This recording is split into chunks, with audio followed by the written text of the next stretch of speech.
In this video, I want to go ahead and get our procedural recoil, fixed up and working.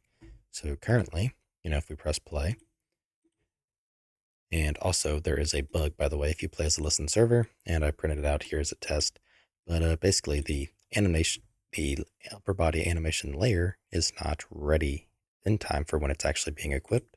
So now that it has been loaded into memory, if we hit play again, you can see it loads. But we want procedural recoil. As you can see, there's just nothing.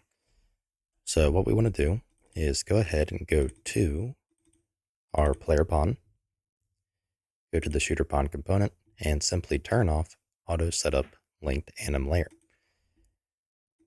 Now, with that being true, what it was basically doing was replacing what we already linked. So for reference, we head over to the anim BP.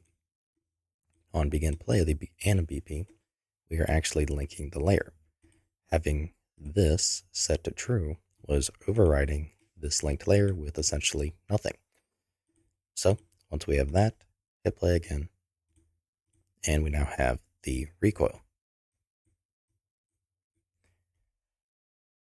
So anyways, that was just a very quick fix, and in the next video, I want to go ahead and cover fixing this upper body layer issue. If you like what I'm doing and you want to help support me, you can find a link to my Patreon in the description below, where you can also get early access to this entire series.